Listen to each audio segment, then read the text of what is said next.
पहले परमेश्वर आकाश और धरती बनेलके। परमेश्वर बहुत शक्तिशाली छे। परमेश्वर कहलके उजेत भेले, उजेत भेले। परमेश्वर अन्हार से उजेत छुटियलके। परमेश्वर देखलके उजेला ठीक रहे। परमेश्वर कहलके अन्हार के रात, उजेत के दिन। परमेश्वर दिन रात और वर्ष के ऋतु सब स्थापित कलके। ओकर बोले अनुसार आकाश, धरती, समुद्र बनेलके। ओकर बोले अनुसार सभे चीज बनैलो गेले। वो पहाड़ नदी सबके बनेलके। वो मरुभूमि और जंगल सबके बनेलके।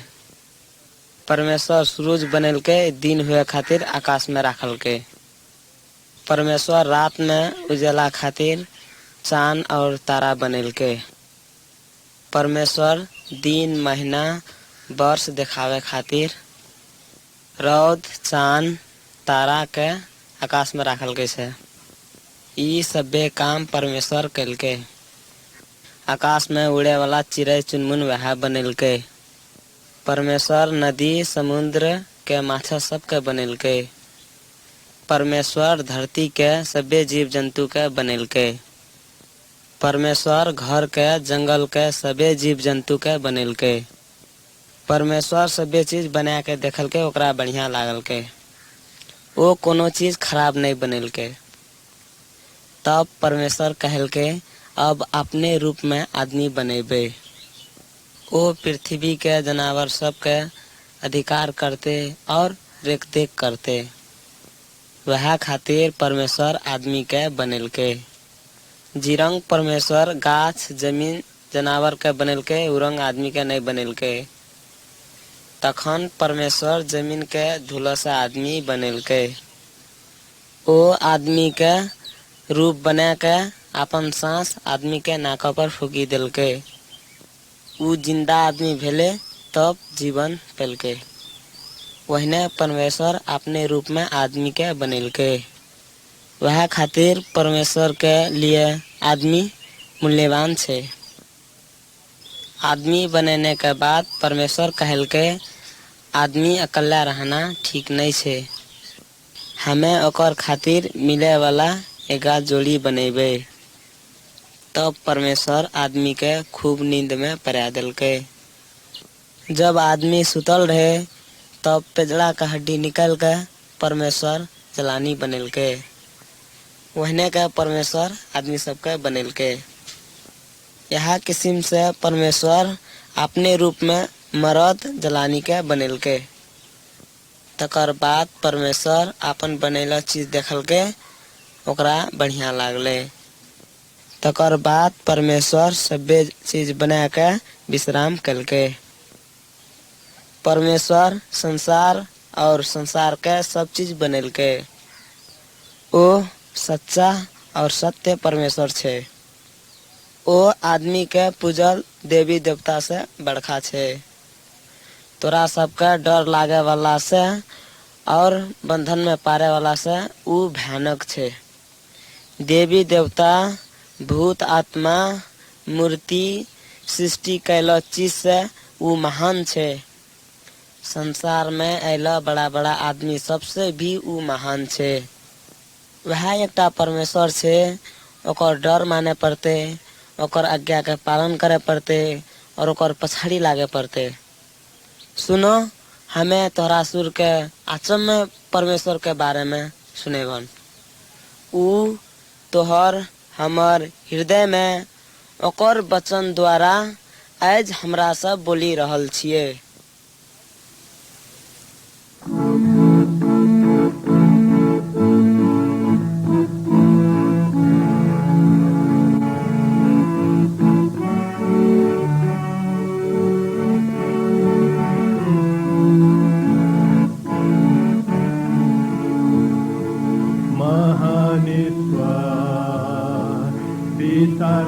Kam tapaiku asamako susisti ganuko irsu tara sunsu gazanda lagdo pragata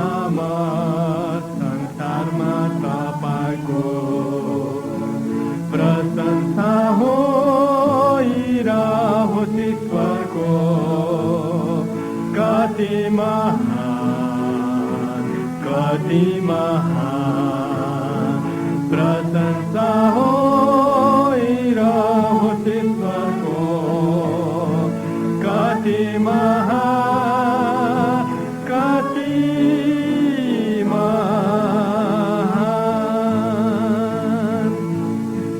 पहाड पर्वत जङ्गलमा जब घुम्छु, पंक्षीहरू म सुन्छु गाएको, सुन्दर पहाडदेखि म तल हेर्छु, खलखल आवाज खोलाको सुन्दछु, प्रशंसा होइरहोस् ईश्वरको, कति महान, कति महान प्रशंसा होइरहोस् ईश्वरको, कति महान, कति महान।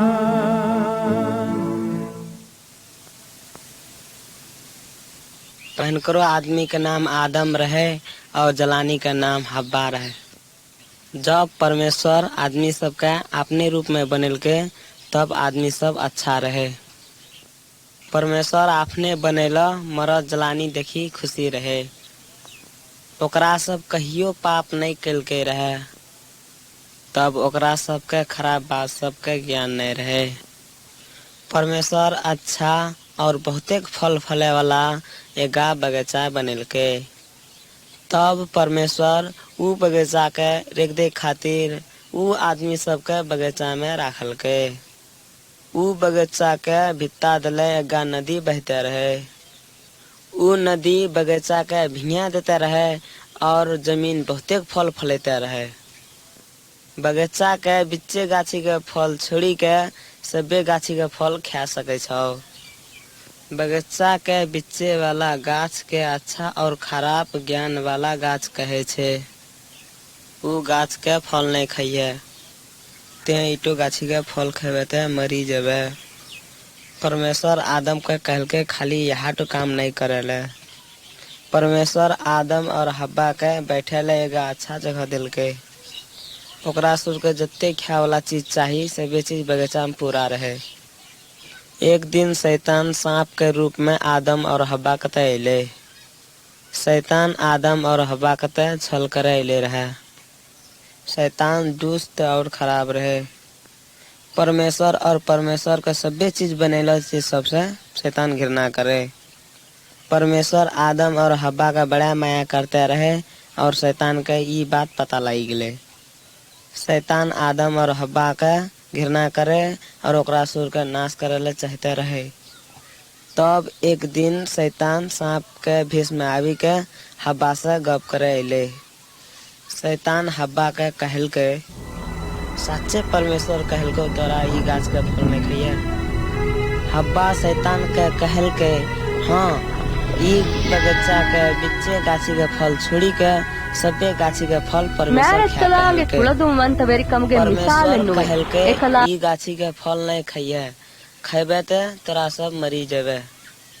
शैतान ऊ जलानी के छल करे ले चाहते रहे और वह खातिर कहल के, साचे ते नहीं मरबो। परमेश्वर जाने छे कि ई गाछी के फल ते खेबो तो परमेश्वर जिरखुन भे जेबो। सांप हब्बा के ठगते रहे और हब्बा ओकर बात पतिया लेल के। ऊ परमेश्वर के बात विश्वास करे ले छोड़ी के सांप के बात में विश्वास करे ले चाहल के। हब्बा फल के देखल के और खल के। तब हब्बा ऊ फल अपन सही के दिल के और आदम खल के। जब आदम और हब्बा ऊ फल खेल के, तब ओकरा सबके था भेल के कि कितना डर लागे वाला काम के लिए। ओकरा सबके यहो बात मालूम है कि हमरा सब नांगटे छिए। तब ओकरा सब अपन नांगटे शरीर झाँपल के और परमेश्वर से नुके कोशिश कल के। ओकरा सब परमेश्वर के बात नहीं राखी के वहाँ खातिर परमेश्वर से डरते रहे। वह खातिर परमेश्वर से कोई नुके नहीं सकते। परमेश्वर से कोई घुसका के पाप करे नहीं सकते। परमेश्वर हमर सबके बारे में एक एक बात जाने छे। परमेश्वर आदम और हब्बा के भेंट के कहल के हमें जे गाछी के फल नहीं खा के लिए वह गाछी के फल खैलन। आदम परमेश्वर के जवाब दे के कहल के हमें ऊ फल खलिए कहने की हब्बा हमरा दिल के। हब्बा परमेश्वर के कहल के सांप हमर से छल कल के वह खातिर ऊ फल खलिए। तब परमेश्वर शैतान के शराप दिल के। तकर बाद परमेश्वर आदम और हब्बा के कहल के एक दिन एकटा आदमी ई संसार में अते और शैतान से जीत के ओकरा नुकसान करते। परमेश्वर हब्बा के फिर कहल के ते हमर बात नहीं मान लो वह खातिर तोहरा बच्चा हुए वक़्त बहुत दुख सहन करे पड़तो। तब परमेश्वर आदम के कहल के तहु हमर बात नहीं मान लो वह खातिर जमीन से बेसी उपजा नहीं ले सकबो। बरू ओते सामा और कांटा उपजतो। तोरा जीवन चलावे खातिर बहुत दुख खेपे पड़तो। ऊ कहल के ते जमीन के माटी से बनलो रहे और जमीन में घूमी के जबो। तोरा सब हमर बात नहीं मान लो वह खातिर अब तोरा सब मरभाओ। तब परमेश्वर आदम और हब्बा के ऊ बगीचा से निकाली दिल के। परमेश्वर आदम और हब्बा के सही बात बतल के और शैतान ओकरा सबके झूठ बात बतल के। आदम हब्बा ऊ फल खल के वह खातिर ओकरा सब मरते। एकरा सब परमेश्वर के बात काटे से पहले कोई न मरले रहे। अब आदमी सब परमेश्वर के बात नहीं मानी के पाप कल के वह खातिर आदमी सबके मराई पड़ते। ई बात आजकल हमर सबसे मिले छे कि नहीं मिले छे। तो एक दिन हमरा सब मरबे करबे कि ई बात हमरा सबके मालूम है। एक दिन हमरा सब मरबे करबे क्या कि हमरा सब पाप करने छिए। किथिल की परमेश्वर के बात हमरा सब नहीं मानने छिए। हमरा सब आदम और हब्बा जखन छिए। शैतान हमरा सबके अखनियों पर ठगे छे तैयो पर हमरा सब ओकरे बात माने छिए जिरंग की हब्बा सुनने रहे। हमरा सब परमेश्वर के बात सुने के औरो ओकर आज्ञा पालन करे के शैतान कहियो नहीं चाहे छे। हमरा तोहरा सब के सृष्टि करे वाला एक सच्चा परमेश्वर के बारे में बता रहल छिया। आदम और हब्बा के अदन के बगीचा से परमेश्वर निकाली दिल के। तकर बाद ओकरा सब के दुईटा बेटा हेले। ओकरो सब मैये बाप जिरखुन आज्ञा पालन नहीं कल के। एक दिन भाई में झगड़ा भेले और छोटका भाई बड़का भाई के मिल के। आदम और हब्बा के आरो बेटा बेटी हेले। बहुते साल बीती गने के बाद इस संसार में बहुत आदमी बढ़ी गले। तब आदमी सब दुष्ट बनले गेले। ओकरा सब अपने में खराब बात और काम कल के। ओकरा सब परमेश्वर के बात नहीं मानल के। परमेश्वर आदमी सबके खराब विचार करते देखल के। तब परमेश्वर दुखी हेले किथिल की ऊ आदमी सबके बनेने रहे। तब परमेश्वर आदमी सबके नष्ट करे चाहल के। परमेश्वर कहल के जे आदमी सबके हमें सृष्टि करने छे ओकरा सबके खत्म क्या देवे। परमेश्वर जे चीज करेला सोचल के वो चीज करेला शक्ति छे। इरंग होते पर भी ओते एकटा धार्मिक आदमी रहे जे कि परमेश्वर के सब दिन खुशी राखे। ओकर नाम नोह रहे। ऊ सब दिन परमेश्वर के बात माने। ऊ और आदमी सबसे अलग स्वभाव के रहे। नोह अलगे रहे किथिल की परमेश्वर पर विश्वास रखे और परमेश्वर के बात माने। परमेश्वर नोह के कहल के हमें सबे आदमी खातिर एगा अंत समय राखे छिए।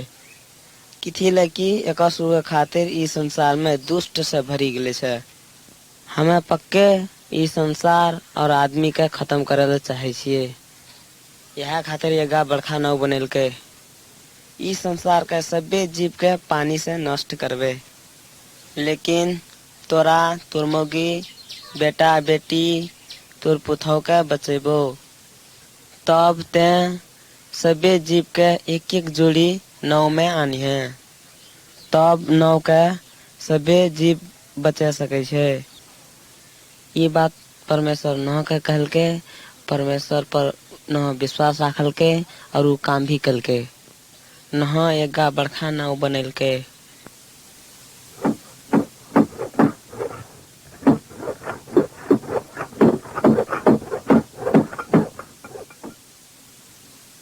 नोह के मौगी ओकर बेटा बेटी ओकर पुतौ के नाव में आनलके। तब परमेश्वर सबे जीव के जोड़ी नाव में आनलके। मरद जलानी सबे जीव के जोड़ी बन के अइले।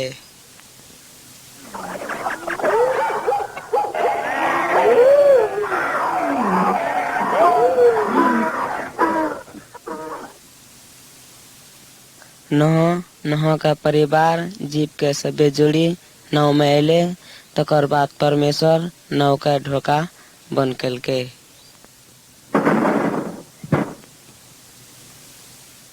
तब पानी पड़े लागले। 40 दिन तक एक बार भी पानी पड़ते रही गले। जमीन में बहुते पानी भेले और नाव के ऊपरे उठेले गेले। परमेश्वर पर जे कोई विश्वास नहीं राखल के पानी पर डूबी के मरी गले। जे सब परमेश्वर पर विश्वास नहीं कलके, ओकर बात नहीं मानल के, ओकरा सबके परमेश्वर नाश कलके। ये सब आदमी आदम और हव्वा जिरखुन रहे। एकरा सब परमेश्वर के बात सुनल के और परमेश्वर के बात के विश्वास नहीं कलके। उ सब परमेश्वर के बात विश्वास नहीं कलके, परमेश्वर के बात नहीं मानल के, वह खातिर उ सब मरले। परमेश्वर कहल के ई जमीन में 6 मीटर से ज्यादा पानी से भरल छे।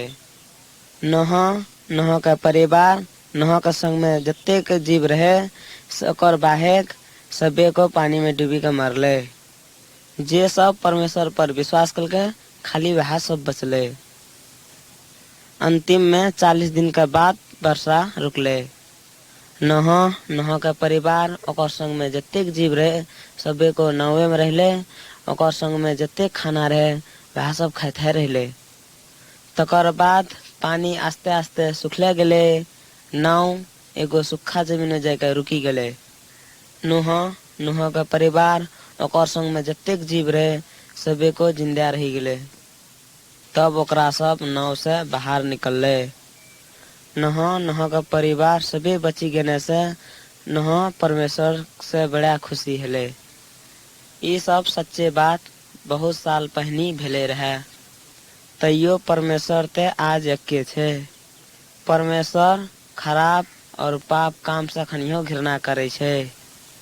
जखनी आदमी खराब काम करे छे, खराब काम सोचे छे, तखनी परमेश्वर के बड़ा दुख लागे छे। जे को परमेश्वर के बात नहीं माने छे ओकरा परमेश्वर दंड दे छे। जिरंग परमेश्वर नोह के बच्चे के उपाय दिल के ओहने हमरो सुर के दिए सके छे।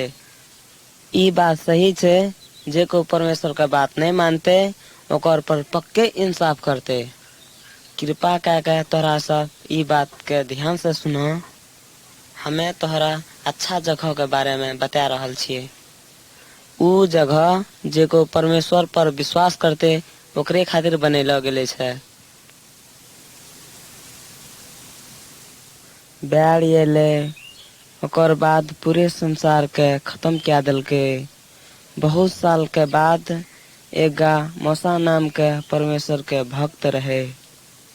परमेश्वर मूसा के एगा अच्छा काम करे खातिर छाटल के। परमेश्वर मूसा के एगा आज्ञा कहल के। उ आज्ञा सभे खातिर रहे। मूसा परमेश्वर के आज्ञा लिखी के आदमी सब के दिल के।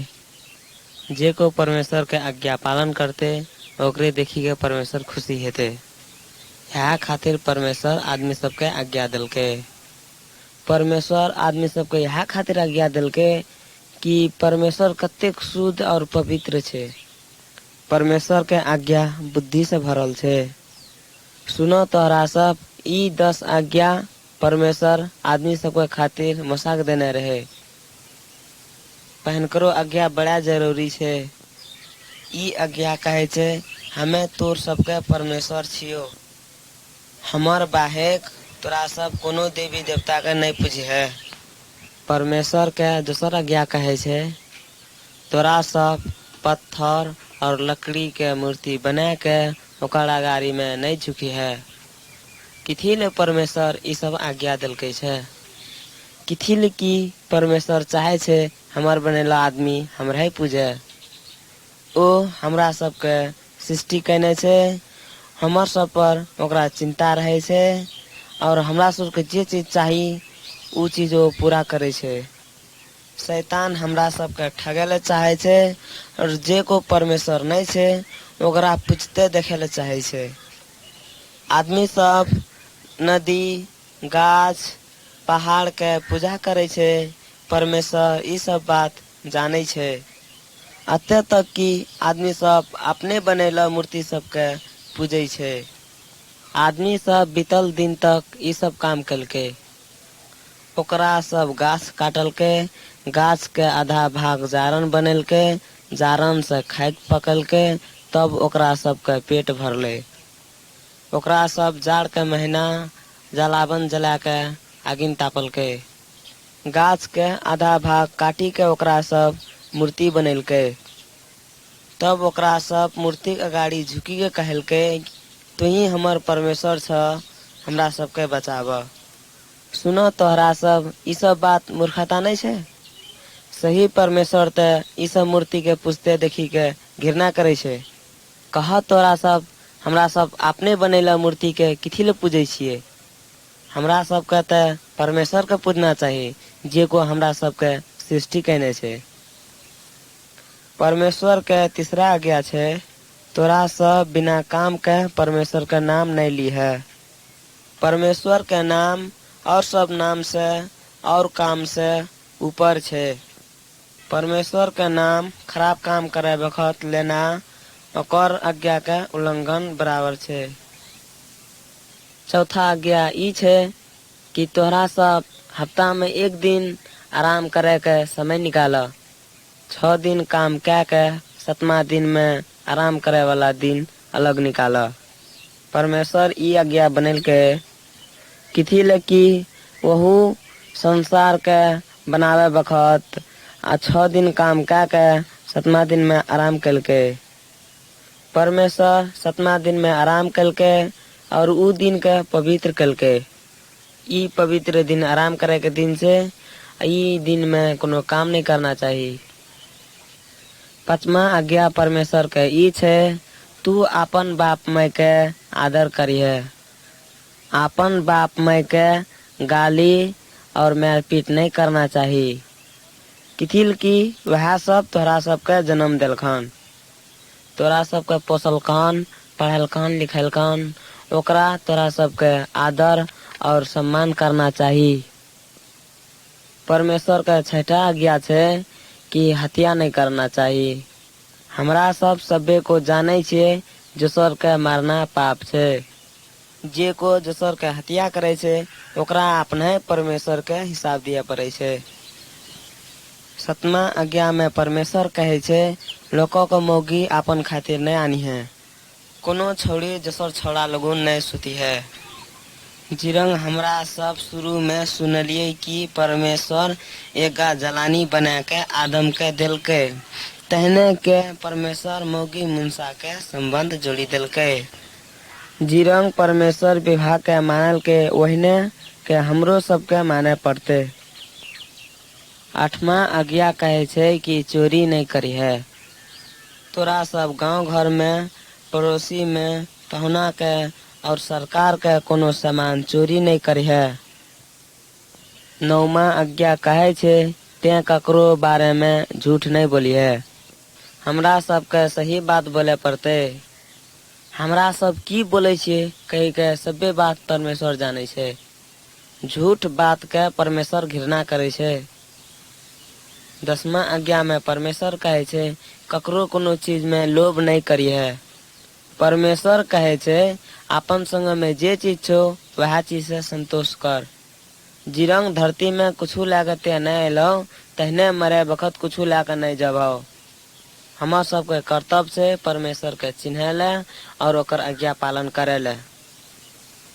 यह 10टा आज्ञा परमेश्वर मूसा के आदमी के बांटल दिलके। हमरा सब सभ्य को मंजूर छे कि परमेश्वर के आज्ञा ये सब ठीक छे। जिए खातिर ठीक रास्ता हमरा सबके आज्ञा पालन करे में से छे। बहुत बढ़िया आदमी सब ई काम करे खातिर में मेहनत करे छे। इरंग आज्ञा पालन करे वाला परमेश्वर पक्के पवित्र छे। ऊ ई सब आज्ञा अपन सुर के दिल में बोली देने छे। हमरा सब जाने छे कि ऊ बड़ा धर्मात्मा छे, लेकिन के ई सब आज्ञा का पालन करने छे? कि ते कहलो छे कि तोर सबके साथ ई आज्ञा पालन करने छे? ले तोरा सब सोचते इरंग पवित्र परमेश्वर लोगन हमरा सब आवे सकबे जब हमरा सब पाप करने छे? त परमेश्वर शुद्ध और धर्मात्मा छे। जे को ओकर आज्ञा पालन नहीं करे छे ओकरा देखे ला परमेश्वर नहीं चाहे छे। ओ खराब काम और पाप से सहा नहीं सके छे।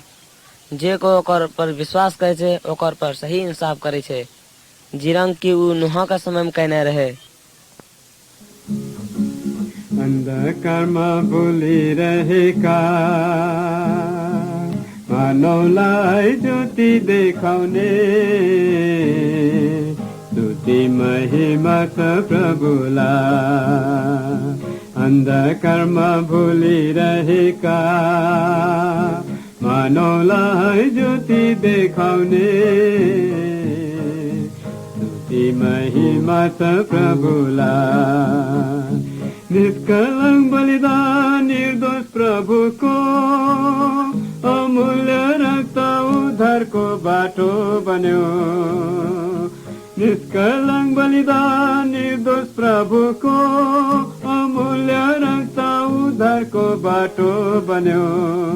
साटुमा यसको तपाईलाई के चढाऊ।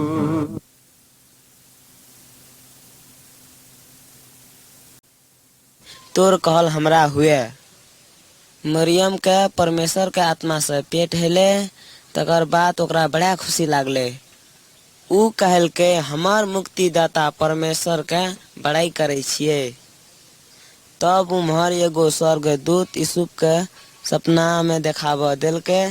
तब यूसुफ के कहल के मरियम के आपन मौगी बनावे से नहीं डरिए। ओकरा जे पेट से पवित्र आत्मा से छे। ओ एकटा बेटा जन्मे तो ओकर नाम यीशु राखिए। किथी ले कि ऊ आपन आदमी सबके पाप से बचैते। तखन बच्चा जन्मे से पहले यूसुफ मरियम के बेथलेहम ले गेले, लेकिन ओकर सबके खातिर ऊ शहर में जगह नहीं रहे। वह खातिर ओकरा सबके रात गोहली घर में जनावर संगे बितावे पड़ले। तखन मरियम गोहली घर में बेटा जन्मेल के, तो ओकरा सब मिली के ओकर नाम यीशु राखल के। एक रात चरवा सब भेड़ा चरते रहे। अचक्या के ओकर सुर के लुगुन एगो स्वर्गदूत अइले। ऊ कहल के तोरा सब नहीं डरा, आज खुना अच्छा समाचार लेके आने छियो। मुक्तिदाता के जन्म भेले छे। आज खुना तोरा सब कपड़ा में लटपटेल नादी में ओकरा भेटभाव। स्वर्ग में परमेश्वर के स्वर्ग दूत सबके खुशी से भरल छे। चरवाहा सब कहल के स्वर्ग में परमेश्वर के महिमा हुए। शांति और असल ई पृथ्वी के आदमी सबके हुए। तकर बाद दूत स्वर्ग गेले। चरवाहा सब बेथलेहम गेले। तकर बाद यूसुफ मरियम और ऊ बच्चा के देखल के। तकर बाद ओकरा सब यीशु क्राइस्ट से भेटल के, तो ओकर बारे में सभे के कहल के। तकर बाद ओकरा सब जे देखल के और सुनल के परमेश्वर के धन्यवाद और खुशी से घर गेले। ऊ बच्चा यीशु के बुद्धि और ज्ञान बढ़ते गेले। ऊ अपन बाप माय के बात माने। ओकरा आरो भाई बहन रहे। यीशु 30 वर्ष तक अपन बाप संगे लकड़ी मिस्त्री का काम करते रहे। यीशु संतानी जीवन बीतल के। यीशु क्रिस्ट के मालूम रहे कि हमें परमेश्वर के बेटा छिए। यीशु ख्रिस्ट 30 वर्ष के बाद जे काम परमेश्वर सौंपने रहे उ काम करे ले शुरू कलके। यीशु ख्रिस्ट सभे आदमी के कहल के परमेश्वर के प्रतिज्ञा पूरा करे खातिर हमें आने छिए। बहुत आदमी ओकर बात सुनल के। तब परमेश्वर स्वर्ग से यीशु ख्रिस्ट के बारे में कहल के ई हमर प्रिय बेटा छे, एकर से हमें बड़ा खुशी छिए, एकर बात सुन। बहुत आदमी ओकर बात सुनल के। प्रभु यीशु ख्रिस्ट जगह जगह में परमेश्वर के धार्मिकता, ओकर प्रेम और ओकर शक्ति देखते गेले। यीशु ख्रिस्ट बहुत अचम के काम कलके। उ रोगी सबके ठीक क्या दिलके, नेंगड़ा के चले वाला बना दिलके, बौका के बोले वाला बना दिलके, कन्ना के देखे वाला बना दिलके और मुर्दा के जिबा दिलके। यीशु ख्रिस्ट के संग में ये सब काम करे वाला क्षमता रहे, क्या कि उ परमेश्वर रहे। उ अचम के काम कलके किथिल कि उ आदमी सबसे प्रेम करते रहे। अब हमें तोहरा सबके एगो आदमी के सच्चे बीतला बात कहे छियन, जकरा यीशु ख्रिस्ट भूत लागला आदमी के छोड़ेलके। एक दिन यीशु ख्रिस्ट और ओकर चेला सब नाव में चढ़ी के गिरिसनी के ठाव में गेले। नाव से उतरे के बाद एगो भूत लागला आदमी यीशु के देखलके। उ आदमी घर में नहीं रही के भूत खानी में रहे। उ कपड़ा नहीं लगावे और देखे में जंगली आदमी सन लागे। गांव का आदमी सब ओकर लोगन ज्यादा डरावे। कोनो आदमी सिकरी से बानी के ओकरा शांत करे ले चाहे और उ सिकरी के टुकड़ा टुकड़ा क्या दे। कोई ओकरा पकड़ी के राखे नहीं सकल के। रात दिन चिल्लाते चले। उ पत्थर लेके अपने शरीर में मारते रहे। सही पर शैतान का आत्मा उ आदमी पर राज करे। यहाँ खातिर यीशु ख्रिस्ट ये आदमी के सहायता करे खातिर ग्रीसनिंग अले रहे। जकरा भूत लागला रहे यीशु ख्रिस्ट के दूरे से देखने के बाद उ दौगी काबी के टेंगम गिरी पड़ले। यीशु ख्रिस्ट की ई भूत लागला आदमी के खाली भगावे ले आने रहे। तब ई आदमी का आत्मा बड़ी जोर से केकल के हमार से की करे ले चाहे छी। हे महा परमेश्वर के पुत्र यीशु ख्रिस्ट, हमरा सजा नहीं देवा कही के वादा कर। प्रभु यीशु ख्रिस्ट वो आदमी से पूछल के तोर नाम की छो। उ कहल के और आदमी सब हमरा हजारों कहे छे, क्या कि हमें बहुत छिए। तकर बाद यीशु ख्रिस्ट भूत आत्मा के रिसा के कहल के ये आदमी के छोड़ी के भाग। तकर बाद भूत आत्मा सब वो आदमी छोड़ी के भागले। तब उ भूत आत्मा सब सुग्गर के जरह में ढुकले। तकर बाद सुग्गर सब खूब डरेले और जय के बड़खा गड्ढा में गिरी के मरी गले। जब भूत आत्मा उ आदमी के छोड़ी दिलके तकर बाद उ कपड़ा लगावे लागले। तब ओकर बुद्धि विचार सब बदलले और यीशु ख्रिस्ट संगे बात करे लागले। तकर बाद यीशु ख्रिस्ट उ ठाव छोड़ी के नौ लोगन चले अले। तब वो आदमी प्रभु यीशु संगे जाला विनती कलके। यीशु ख्रिस्ट अपन संगे जाला ओकरा आज्ञा नहीं दिलके। ते हमार संगे नहीं चल, जे बात तोरा परमेश्वर कहलको उ बात जाके गाँव में कही देन। ते गाँवक आदमी जाके ई कही देन कि हमार पर परमेश्वर कत्ते बड़का उद्धार कलके। तकर बाद उ अपन गाँव जैसन घूमी गले। परमेश्वर का पुत्र यीशु ख्रिस्ट की काम कलके ओकर पर उ जाके गाँव में बतलके। ओते ना 10टा गाँव रहे। आदमी सब ओकर बात ध्यान दे सुनल के और छक पड़ले। अजियो कल हमार सुर के देश में बहुतेक भूत आत्मा सब छे। शैतान ई सब भूत आत्मा का राजा छे। तोहर पैर में दांते काटे ले पेबे कि सांप जिरकुन चुप लगा के बैठलो छे शैतान। ई रंग ते ई देश में बहुतेक भूत आत्मा सब छे। यीशु ख्रिस्ट ई भूत आत्मा सबसे नहीं डरावे छे। यीशु ख्रिस्ट बहुत शक्तिशाली छे और ई भूत आत्मा सबसे बहुत बलवान छे। यीशु ख्रिस्ट इस संसार में दुष्ट आत्मा सबके नाश करे लेने रहे। शैतान का हाथ से छुटकारा दिलावे खातिर यीशु ख्रिस्ट ई धरती में अले।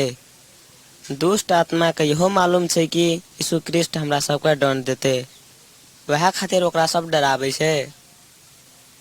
तोहरा सब शैतान, दुष्ट आत्मा, ओझा, धामी, डैन, जादूगर से होशियार रह। यीशु क्रिस्ट से सहायता मांगो। यीशु क्रिस्ट शैतान और शैतान के काम के हरा देने छे। यीशु क्रिस्ट के तोहरा सब ध्यान दे के खोजबो त यीशु क्रिस्ट तोहरा सहायता देतन। एक दिन यीशु आदमी सबके खिस्सा सुनते रहे। ओकर कहलो खिस्सा ई रंग छे, तोहरा सब ध्यान दे के सुनो। एक बेर एगो आदमी अपन खेती में बिहन छीटे ले गेले। वो अपन खेती में गोटे बिहन छीटी दिलके। कोनो बिहन डगरी में गिरले। चिड़ै सब आबि के ओकरा तुरंते खाई गेले। कोनो बिहन पथलम पड़ी गेले। बिहन तुरंते जन्मले, माटी नहीं भाके जड़ ओकर तर नहीं जा सकलके। तब रौद बड़ा जोर हेले, गाछ सब सूखी के मरी गेले। कोनो बिहन कांटा और घास सब में पड़ले। बिहन सब संगे संगे जन्मले और घास सब बाढ़ी गेले, ओकरा बाढ़े नहीं दिलके, वह खातिर वो फल फलावे नहीं सकलके। कोनो बिहन अच्छा जमीन में पड़ले, ओकरा सब छोटे से बढ़िया से बढ़ले। ओकरा सब में कोई 30 गुना, कोई 60 गुना, कोई 100 गुना फल फरलके। यह खातिर यीशु ख्रिस्ट आदमी सबके ई कथा के यह किस्म से बुझलके। बिहान परमेश्वर के वचन छे। जमीन आदमी सबके हृदय छे, वह खातिर परमेश्वर के वचन सुने छे। कोनो आदमी के हृदय वह डगरी समान काड़ा छे। जेको काड़ा हेते परमेश्वर के हृदय नहीं ढुके सकते। वह खातिर शैतान आवे छे और ऊ वचन के चोरा के ले जाए छे। आरो आदमी सब के हृदय ऊ पत्थर और पहाड़ समान छे। जब ओकरा सब परमेश्वर के वचन सुने छे तब ओकरा सब तुरंते खुशी भे जाए छे। क्रिश्चियन हुए खातिर ते सजिला छे, मगर आदमी सब जब गिजियावे छे और दुख दे छे तब विश्वास से हटी जाए छे। आरो आदमी सब के हृदय ई रंग छे, जे जगह में घास और कांटा सब उपजले रहे। आरो आदमी सब ते ई रंग छे, परमेश्वर के वचन के विश्वास करे छे, लेकिन ओकरा सब अपन जीवन के बारे में बड़ा सोचे छे। वह खातिर ओकरा सब अंतिम में कोनो फल फलावे नहीं सके छे। वह खातिर कोनो आदमी के हृदय अच्छा जमीन समान रहे छे। ओकरा सब परमेश्वर के वचन सुने छे, विश्वास करे छे और पालन करे छे। एकर जीवने से आदमी सब मालूम पावे छे कि ई क्रिश्चियन छे। वह खातिर ओकरा सब बहुते फल फलावे छे। ओकरा सब फल फरावे वाला में से प्रेम, खुशी, शांति मन, माया, भलापन, बात राखे वाला, सद्भाव स्वभाव के और यीशु के बारे में दूसर आदमी सबके सुनावे छे। तोहरा सब ई सब बात कही के यीशु के प्रार्थना कर। यीशु प्रभु हमर हृदय के तेहे ला। हमहू वह अच्छा जमीन समान हुए ले चाहे छे, आरो बहुतेरा फल फलावे ले चाहे छे। आमीन। 3 बरस तक यीशु ख्रिस्ट जगह जगह में जाके परमेश्वर के वचन आदमी सबके सुनलके। ओ आदमी सबके पाप के क्षमा कलके, बीमारी सबके ठीक कलके, भूत के भगलके। ओ परमेश्वर के बेटा छे कही के बहुते बात से प्रमाण कलके। बहुतेक आदमी सब ओकर बात सुनलके और ओकर पाछाड़ी लागले। तोहरा सब परमेश्वर के बारे में एके जरा सुनलो छे। आप तोहरा सब के परमेश्वर के कैला काम के बारे में बतेभन। हमें तोहरा सब के यहू बतेभन कि ऊ किरंग मरले, ओ इरंग भेले। आदमी सब ओकरा मान कलके, वह खातिर धार्मिक नेता सबके ठीक नहीं लागले। वह खातिर ओकरा सब खूब रिसैले। ओकरा सब यीशु ख्रिस्ट के घृणा करे के कारण ई छे, धार्मिक नेता सब परमेश्वर के आज्ञा पालन नहीं कलके। वह खातिर यीशु ख्रिस्ट ऊ बात के कही दिलके रहे। ओकरा सब के बाहर से धार्मिकता खाली रहे, लेकिन भीतर दिल से खराब बात, लोभ और रीस से भरल यीशु देखलके। यह खातिर धार्मिक नेता सब यीशु क्रिस्ट के मारे ले चाहलके। ओकरा सब यीशु के धोखा दिए खातिर यीशु के चला के पैसा से किनलके। ऊ चला के सहायता से ओकरा सब यीशु के चुप्पे चाप पकड़ी लेलके। यीशु कहलके तो सुर के छुटकारा पावे खातिर में 12,000 स्वर्गदूत मंगावे सके छिए। ई बात से परमेश्वर के इच्छा पूरा हेते कही के हमें तोरा सबके पकड़े ले दै छियो। तब ओकरा सब उ क्षेत्र के बड़ा हाकिम लोगन यीशु क्रिस्ट के पकड़ के ले गेले। तकर बाद ओतना बहुतेक आदमी जमा हेले। धार्मिक नेता ओकरा सबके सिखलके यीशु क्रिस्ट के मरहे पड़ते। बड़का हाकिम कहलके यीशु क्रिस्ट के कोनो गलतिये ने देखे छिए। धार्मिक नेता सब बड़का हाकिम के कहलके रुक जा, ये आदमी के छोड़ने से ठीक नहीं हेते। बहुतेक आदमी सब के क्या के कहलके यीशु क्रिस्ट के मरहे पड़ते। आखिरी में बड़का हाकिम यीशु क्रिस्ट के मारे ला स्वीकार कलके। यह खातिर ओकरा सब इरंग काम कलके।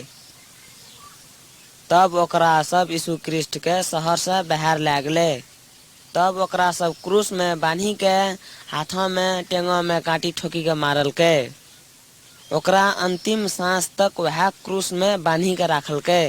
आदमी सब अपराधी के पहने यहने मारते रहे। ओकरा सब यीशु के क्रूस में बांधे ले बेनहुआ शुरू कलके।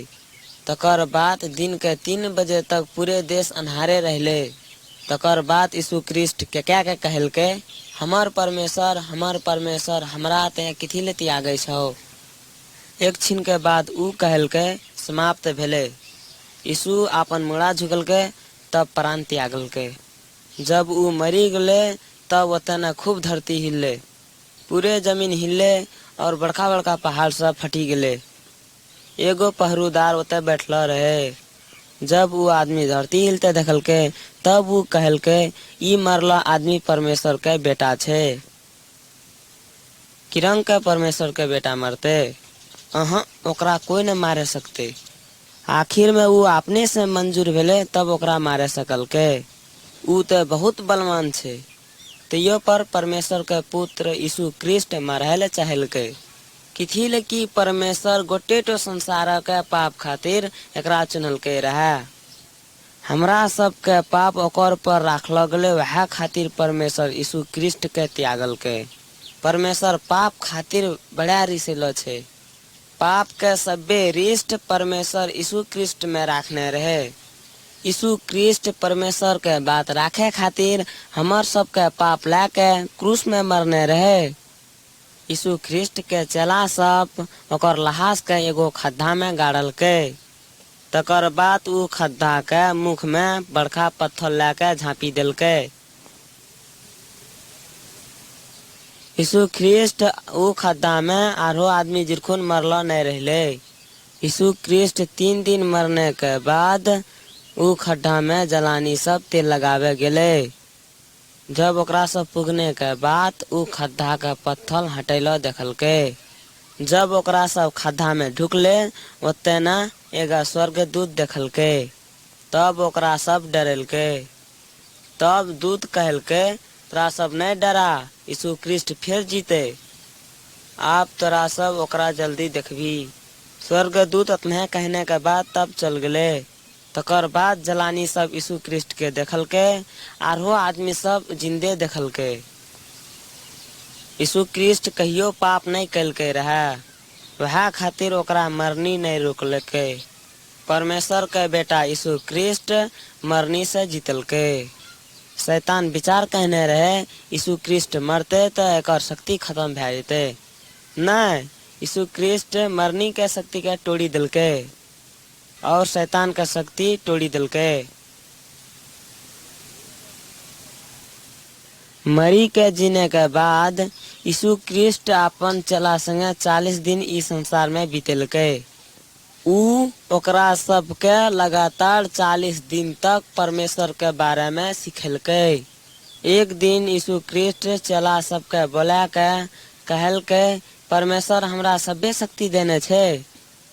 यीशु क्रिस्ट चला सबके कहलके तोरा सब जो परमेश्वर के बारे में गोटे संसार में कही दिए किथिल की परमेश्वर के पुत्र यीशु क्रिस्ट के बारे में आदमी सबके सुनना जरूरी छे। यीशु क्रिस्ट ई सब बात चला सबके कही दिलके तकर बाद स्वर्ग गेले। बहुते गोटे ओकरा जिते स्वर्ग जेते देखलके। ओ अखनी परमेश्वर बाप संगे छे। यीशु क्रिस्ट जब ई संसार में रहे तब वो अपन चेला सबसे प्रतिज्ञा करने रहे कि इस संसार में एक बार फिर अबे। जब यीशु क्रिस्ट इस संसार में आते तब वो परमेश्वर के विजय शक्ति और महिमा ला के अते। सभे आदमी ओकरा गाड़ी में झुकते और कहते तो ही हमारे प्रभु छ। जब यीशु क्रिस्ट इस संसार में आते और विश्वासी सबके एक जगह बोलते और ओकरा स्वर्ग ले जेते। यीशु पर जे कोई विश्वास करते मरलो रहते तियो स्वर्ग जेते। जकरा जकरा यीशु प्रेम करे छे उ सबे को स्वर्ग में रहते। बहुते आदमी के जाने की इच्छा छे कि स्वर्ग की रंग छे। परमेश्वर जत्ते रहे छे वहाँ तो स्वर्ग छे। स्वर्ग वथाय छे जत्ते यीशु क्रिस्ट अपन विश्वासी स्वर्ग खातिर ठाव तैयार करने छे। स्वर्ग में खाली शांति और आनंद छे जत्ते दुख और तकलीफ नहीं हेते। जकरा यीशु क्रिस्ट स्वर्ग ले जेते ओकरा खाली उतना आनंद और सुखी हेते। गोटे संसार सृष्टि करे वाला परमेश्वर ओकरा सबके प्रेम करे छे। यीशु ख्रिस्ट लगन स्वर्ग में रहे वाला आदमी सब बड़ा खुशी रहे छे। किथिल की यीशु ख्रिस्ट अकसुर के पाप खातिर मरले रहे। स्वर्ग वहने छे जसर एकटा इरंग जगह छे जते कि परमेश्वर दुष्ट आत्मा और शैतान के सजा दे छे। ई जगह नरक छे। जे को यीशु क्रिस्ट में विश्वास नहीं करे छे ओकर आज्ञा के पालन नहीं करे छे ओकरो सबके ओथाय पठावे छे। ओकरा सबके सब दिन के लिए दंड दे दे छे। नरक परमेश्वर से बहुत दूर वाला जगह छे। ई जगह आगिन और दुख के जगह छे। शैतान दुष्ट आत्मा के जा वाला जगह में परमेश्वर आदमी के जा दिया नहीं चाहे छे। आदमी के उ जगह में पठावे ला परमेश्वर के बड़ा दुख लागे छे। अपन बनेला आदमी के परमेश्वर बड़ा प्रेम करे छे। ओ हमरा सबके बड़ा माया करे छे। वह खातिर उ आपन एक लौता बेटा यीशु ख्रिस्ट के हमरा सबके पाप के खातिर मरेला दे दिलके। ओकर बेटा दुख सही के मरते देखी के परमेश्वर के मन बड़ा दुख ले। किथिल की वो इरंग कल के किथिल की हमरा सब ओने घूमबे परमेश्वर चाहने रहे। तोहरा सब परमेश्वर के वचन सुनला। तोहरा सब सोचा परमेश्वर के वचन किरंग पालन करवा। परमेश्वर के बड़का दान यीशु ख्रिस्ट छे। यीशु ख्रिस्ट द्वारा हमरा सब ई इंसाफ से बचा सके छिए। अब की यीशु ख्रिस्ट के आज्ञा पालन क्या के तोरा से अपन पाप से बचे चाहे छ न ते अपने बानी पर लागल रहबी।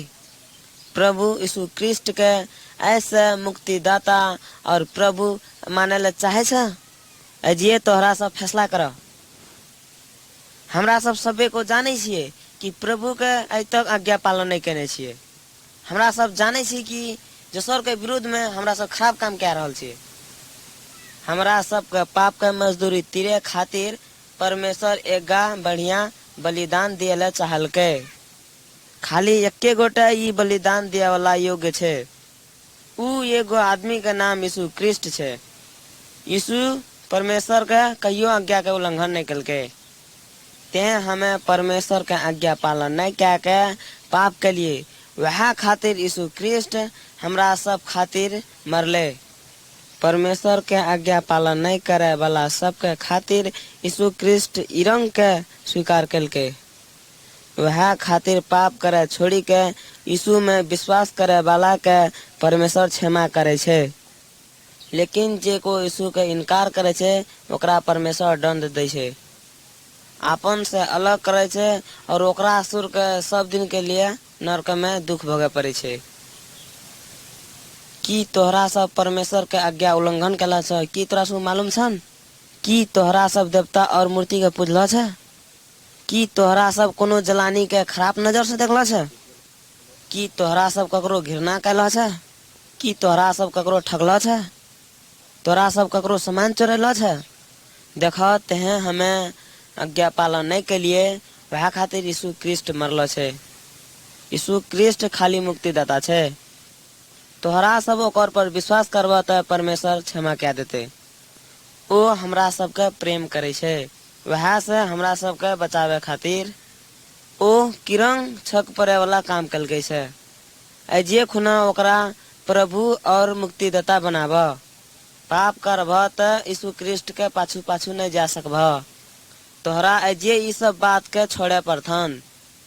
जिरंग की चोरी करना, झूठ बोलना, ठगना, निंदा करेली, जलानी के खराब नजर से देखेली, दारू पियली, आरो आरो तोरा सबके देवी देवता मूर्ति सबके पूजेली अलग रह पड़तो और सच्चे परमेश्वर के अपन जीवन दिहे, तब वो तोर पाप क्षमा करतो। तब यीशु ख्रिस्ट सभ्य दिन खातिर तोर लगुन रहतो। तोहरा सब परमेश्वर से प्रार्थना कर कि तोहरे बेटा पर विश्वास करे छिए। यीशु तोहरे सुर के पाप खातिर मरले छे। पाप खातिर पछतावे छिए कि तोहरा सब प्रार्थना कर। तोहरा सब प्रार्थना कर, हे परमेश्वर ऐसे तोहर पर विश्वास करे छिए। तोहरा सब प्रार्थना कर, हे परमेश्वर हमें पापी छिए, तोहर पर हमें आज से विश्वास करे छिए। कृपा क्या के यीशु ख्रिस्ट खातिर हमर पाप के क्षमा कर। हमें पाप के रास्ता छोड़ी के तोहर पाछू लागे छिए।